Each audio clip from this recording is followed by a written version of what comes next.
requesting them to take action. Yeah, no, I have to put it in the minutes. Yes.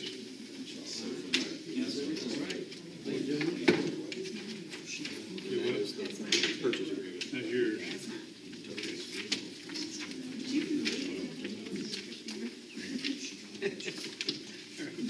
I read it up.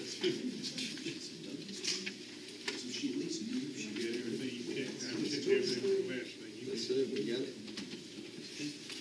All right. Thank you. Thank you. Have a second. Thank you.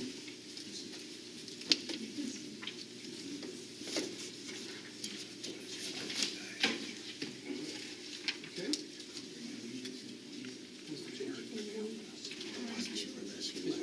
The Georgia Fund one went in there.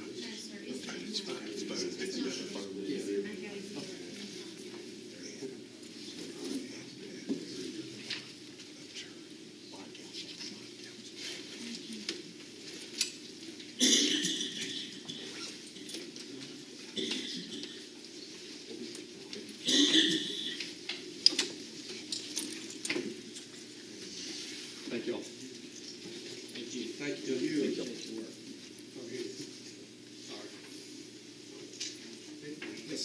All right, we also need approval for, and I'll let Ms. Williams go over this Georgia Fund One resolution and why we are asking you to approve this as well. Ms. Williams? The document before you is basically just, we had the proceeds of the bonds deposited into Georgia Fund One, which is an investment pool, and the account is inactive because it's been sitting there with a zero balance, and this will basically just give them permission to reopen that account so that the funds can be deposited there. And just for a little bit of information. Just a procedural thing. Yes, sir, it's just a procedural thing. Georgia Fund One is where the bond proceeds will be deposited. We will also have a construction account and a debt service account. When we are ready to pay the invoices to the contractor, we'll transfer the money from Georgia Fund One into the construction account. And then when we're ready to pay those principal and interest payments on the bonds, then we'll transfer money from the sales tax account to the debt service account. So there's several different bank accounts that we have to have for the, for the bonds, but this is the one that the bond proceeds on March the 11th will be deposited into.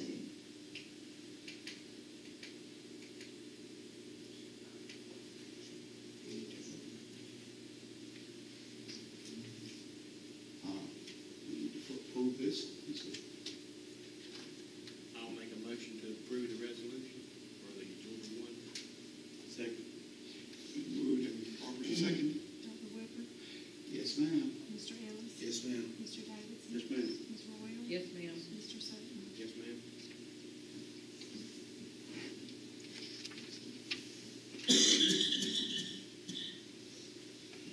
All right, I think now Ms. Williams is going to go right into our financial report. Yes, sir.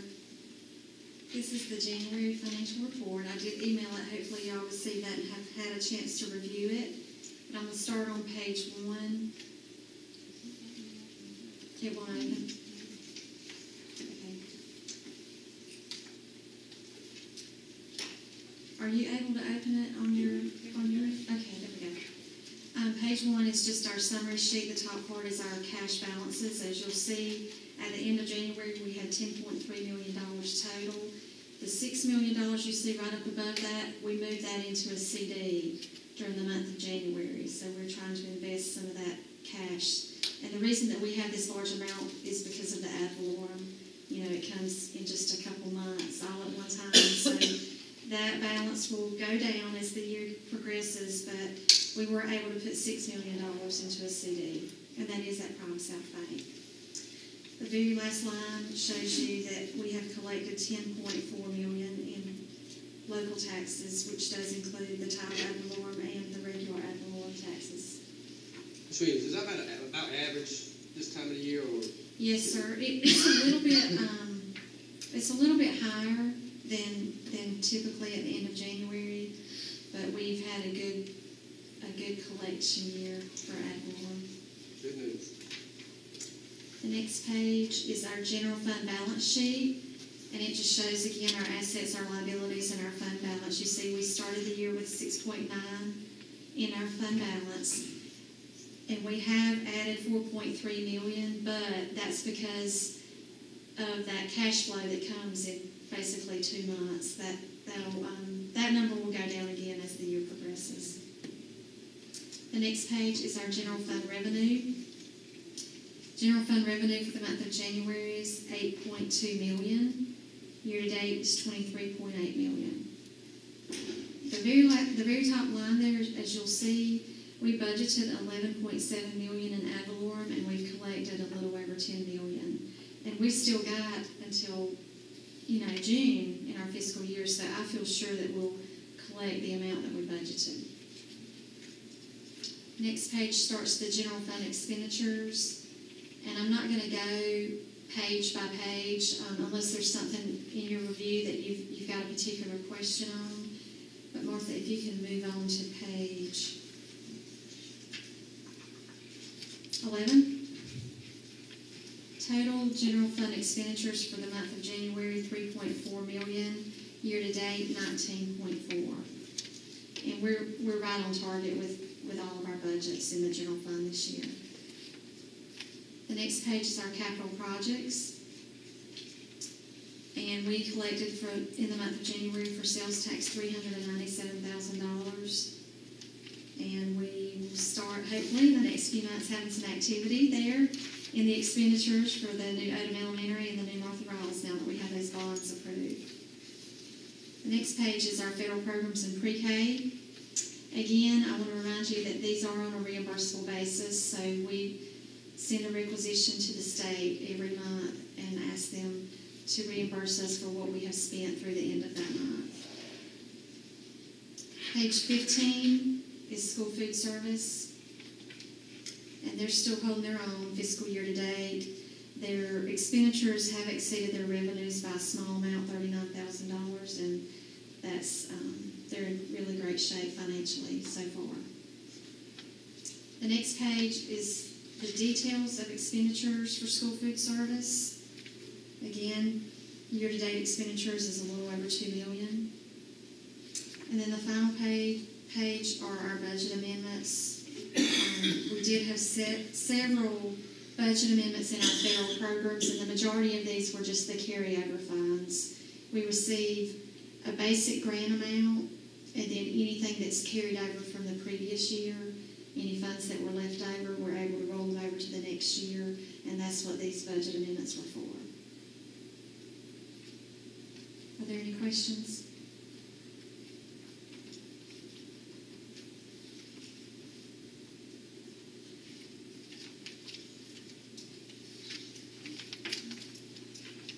Move that we approve the financial report for the month of January. Second. Moved and properly second. Dr. Woodward, Yes, ma'am. Mr. Ellis, Yes, ma'am. Mr. Davis. Yes, ma'am. Mr. Williams, Yes, ma'am. and Mr. Sutton. Yes, ma'am. Thank you.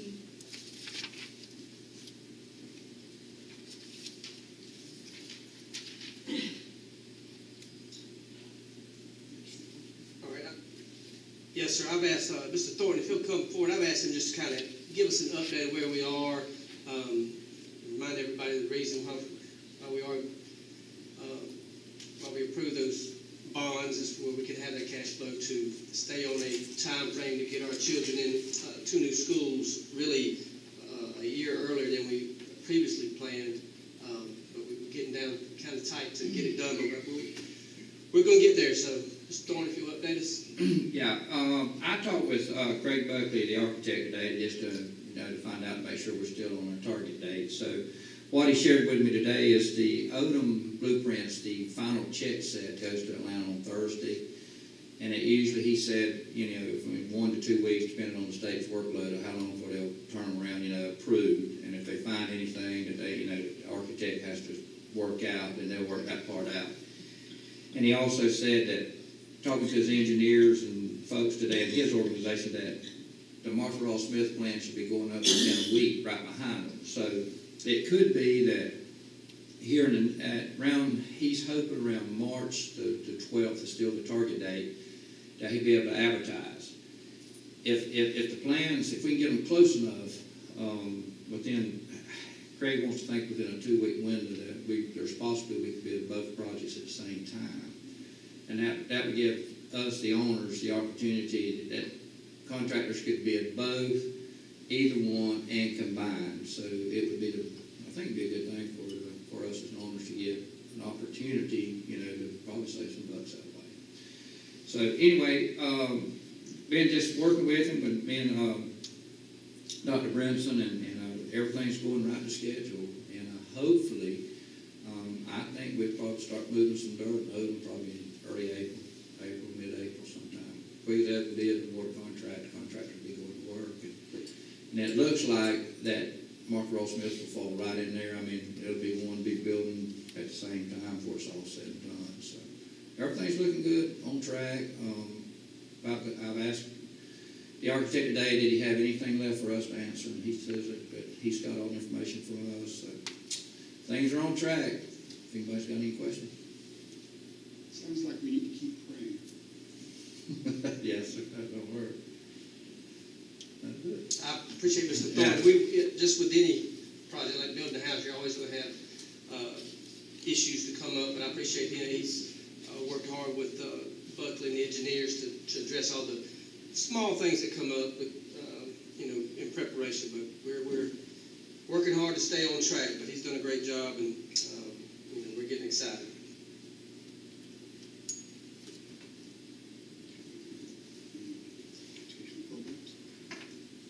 Yes, sir. And I wanted to put this back on the agenda, just mainly to update you and let you know where we are with the middle school alternatives program that we've discussed, and looking at other options, just trying to beef that up. We're just beginning budget, so we still have time to make those decisions. So we're just going to gather some more information for you guys to look at. We actually have a meeting scheduled for Friday. We're a little scattered. You look around the room, a lot of our folks are up at that in Atlanta, the Georgia Institute for School Improvement. So when we get back, we're going to actually meet Friday with both middle school principals and some of the folks that are working with our alternative school kids. Then we're just going to hash some things out. We're going to meet up, I believe it's 10 o'clock. If anybody's free wants to come sit in, we're just going to hash some things out and kind of see what's working, or what they think. They're the ones working with the kids every day. So we're just going to gather some more information, continue those discussions, and we'll come back to you with some facts of what's going on. That meeting will be where? It's going to be here at the Tech Center.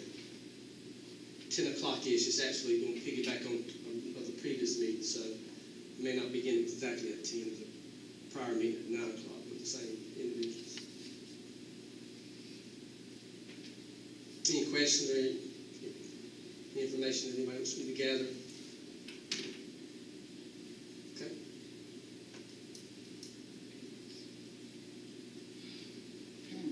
School board policies. Yes, and these are the second readings.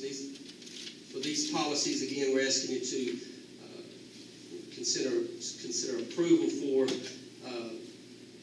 the equal opportunity employment policy, harassment policy, criminal background check, charter schools, equal education opportunities, harassment, and also rescind the previous policy we had in place with board meetings. We certainly publish board meetings, but it's not recommended to have it actually in policy. It kind of limits you if you have to make changes for a board meeting.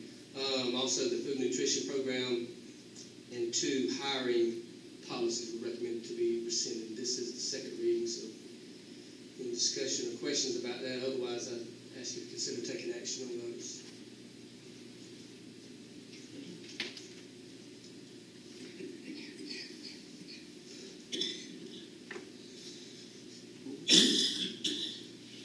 To be perfectly honest with everyone, I just got my laptop tonight. I haven't had an opportunity to read these. Okay.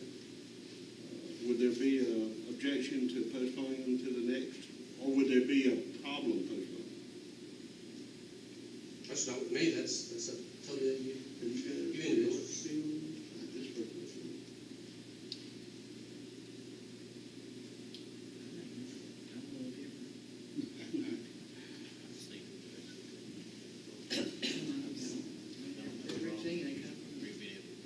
And again, these are recommendations coming from the Georgia School Board of Association, that's a free service they provide. They go through all our policies and review, and we're taking those recommendations and they're one of our legal entities that helps us stay out of trouble. And so we always bring in recommendations for you to consider, but we're under no timeline to get them done. It's a lot of policies in our policy, but we're trying to go one by one, and we do an annual review of You know, most I'm of just one person. If everyone else is comfortable and has reviewed this, certainly I don't want to impede progress. I don't think he's gonna impede progress, but, because I mean, she'll have some more for next month. Yes, ma'am, most definitely. This will be an ongoing thing. We'll have policies in front of you, basically every board meeting. Yeah, Um, I have no problem tabling until next month. Then we will table. Motion for executive session.